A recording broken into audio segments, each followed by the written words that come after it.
두 개의 기사를 같이 묶어서 말씀드립니다. 부동산 시장 오르는 곳만 오른다라는 기사가 있습니다. 예, 삼익빛이죠, 그죠? 삼익빛인데 사진상으로는 보시면은 부산의 아파트 가격이 일부 지역만 계속 상승하고 있습니다. 오르는 곳만 오르는 양극화 현상이 뚜렷한데요. 상승세는 더 이어질 수도 있지만 그 수는 점차 줄어들 것으로 전망했습니다. 라고 KNN 길재석 기자가 취재한 리포트인데요. 보시면 부산 지역 아파트 매매 가격 상승세는 해운대, 수영, 동래 등 이른바 해수송 지역에서 나타나고 있다. 라고 이야기하고 있습니다. 그런데 해수송과 연제구, 부산 진구를 제외한 다른 대부분 지역은 움직임이 거의 없습니다. 라고도 이야기를 하고 있습니다. 일부 지역의 상승세가 두드러질 뿐 부산시 전역의 상승세로 보기는 어렵다는 해석이 많습니다. 라고도 이야기하고 있고요. 그러나 이 강정기 교수님, 상승 지역이 국지적으로 점점 줄어드는 과정 속에서 상승세가 이어지고 대부분의 지역은 정체 내지는 하락, 즉 하향 안정 추세가 이어질 것으로 예상한다고 강정규 동의대 부동산 대학원장님이 말씀을 하셨습니다. 예.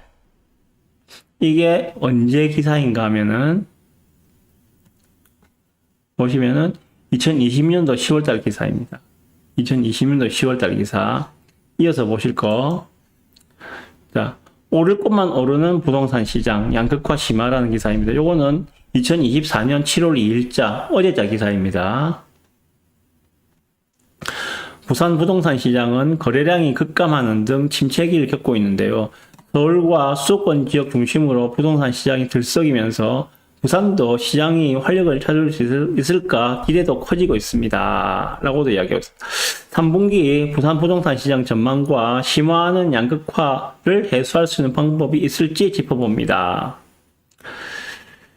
보시면 6월의 마지막 주 전국 아파트 매매가는 지난주 대비 0.01% 상승했는데 부산은 0.07%가 하락했다고 하고 있습니다. 이건 현재 수가입니다. 2024년도 7월달에 나온 기사예요. 얘는. 그리고 거래량 같은 경우에는 부산의 5월달 주택 매매 거래량은 3,300건이다. 4월달보다는 약간 늘었다. 5% 정도 늘어났다. 라고도 이야기하고 있고, 이런 것들이 거래량 약간 늘고 있는 것들이 회복을 향한 단초로 주목받고 있지만 사실 거래는 일부 지역에만 국한되어 있다. 그래서 아까 보셨던 그 강정규 동의대 부동산 대학원 원장님이 이번에 이렇게 말씀하십니다.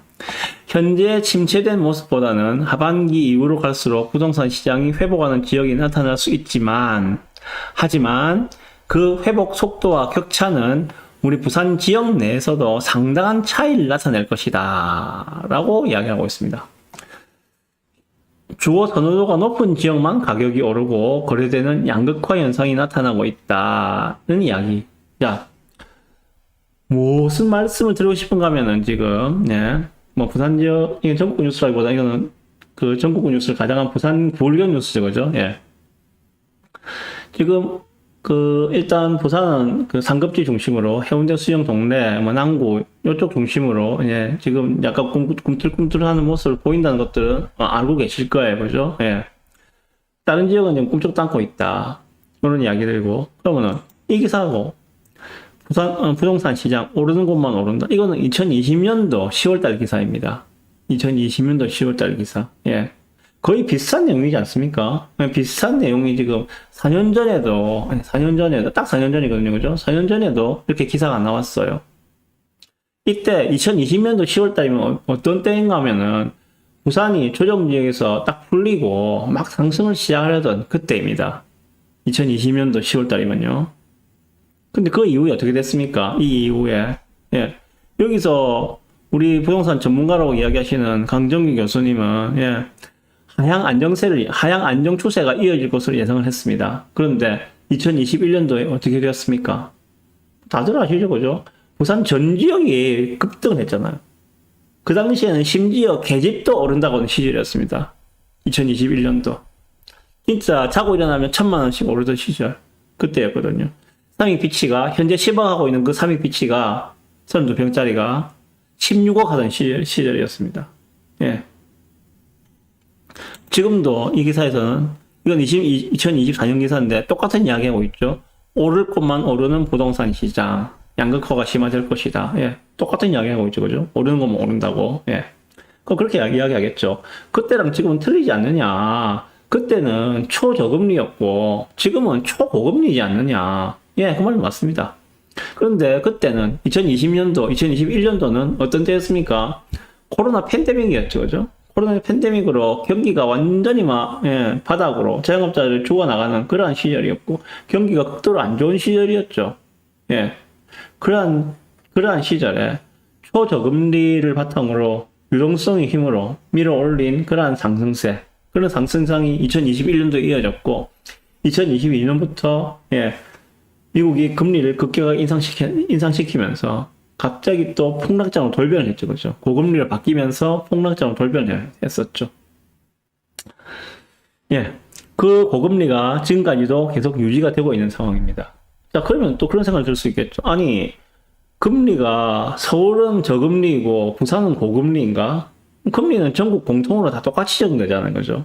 서울만 뭐 저금리일 수는 없는 상황이죠. 똑같이 지금 고금리가 적용되고 있는 상황인데 왜 그럼 서울은 오르고 부산은 안 오르는가?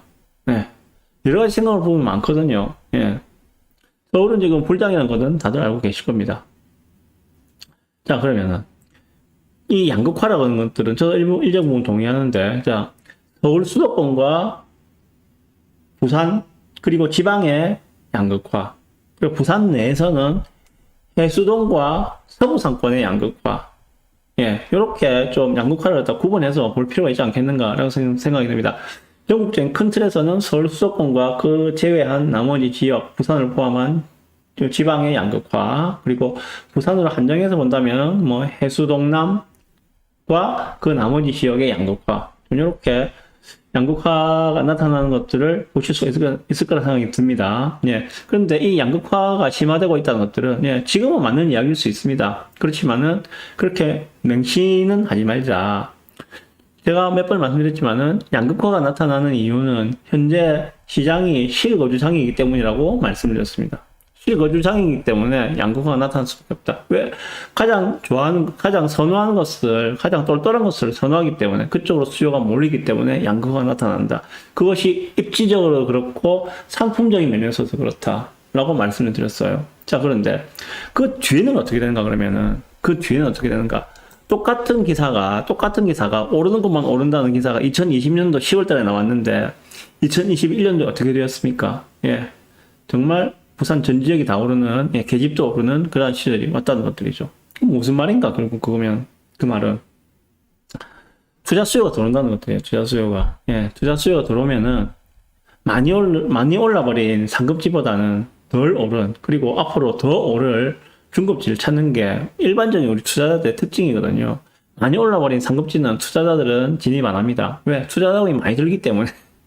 그래서, 상대적으로 약간 덜 오른, 그리고 앞으로 더 오를 것이 기대되는 그런 중급지 혹은 하급지를 찾아서 대기하는 것들이 보통 투자자들이 보이는 패턴들이거든요.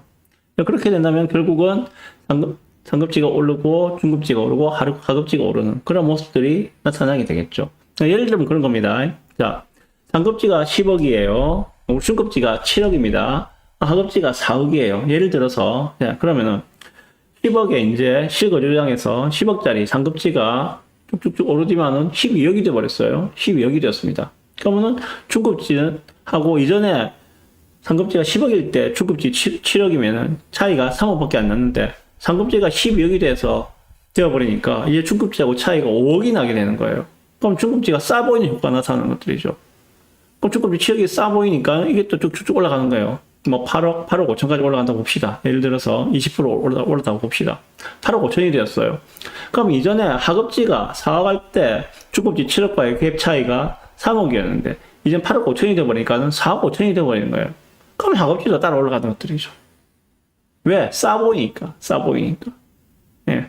요렇게 시장 사이클이 순환한다고 이해하시면은 아마 틀리지 않을 거라 생각이 듭니다. 그래서 뭐 오를 것만 오른다. 예. 오를 것만 오른 게 일단은 눈에 보일 겁니다. 당연히, 예, 당연히 보일 거고, 뭐 중급지, 하급지가 언제 물이 들어온다고 표현을 하는데, 언제 물이 들어올지는, 예, 지나봐야 압니다만은, 그거까지 귀신같이 맞출 수는 없겠지만은, 오긴 온다. 예. 그렇게 말씀을 드리고, 그리고, 이 기사에서 보시면은 거래량 부분을 조금 말씀드릴게요. 지금 부산의 5월달 주택 매매 거래량은 3,340건이라고 이야기합니다. 3,300건. 이게 주택 전체 매매 거래량입니다. 뭔 말인가면은 아파트, 빌라, 연립, 다세대, 단독주택 다 포함해서 지금 한 3,300건 정도가 거래가 되었다는 거 합니다. 5월달에. 실제로 아파트 거래량은 한 2,100건 정도 되더라고요. 2,100건 정도. 그 부산의 아파트 매매 거래량이 3,000건 정도를 넘어가게 된다면은, 3,000건 정도를 넘어가게 된다면은, 예, 완연하게 아마 온기가 퍼져나가 있지 않을까라고 생각합니다. 제가 부산이 몇 월부터 올라요 라고 콕 찍어서 말씀을 못 드리겠습니다만은, 부산의 아파트, 이거는 주택 매매 거래량인데, 아파트 매매 거래량이 3,000건을 넘는다면은, 분명히 그때부터는 부산은 상승으로 돌아선다라고 저는 말씀드리고 싶습니다. 네! 그래서 지금은 갈아타기 전에도 잘 짜시고 내 집 마련에 고민을 많이 하셔야 할 시기라고 생각이 들어요.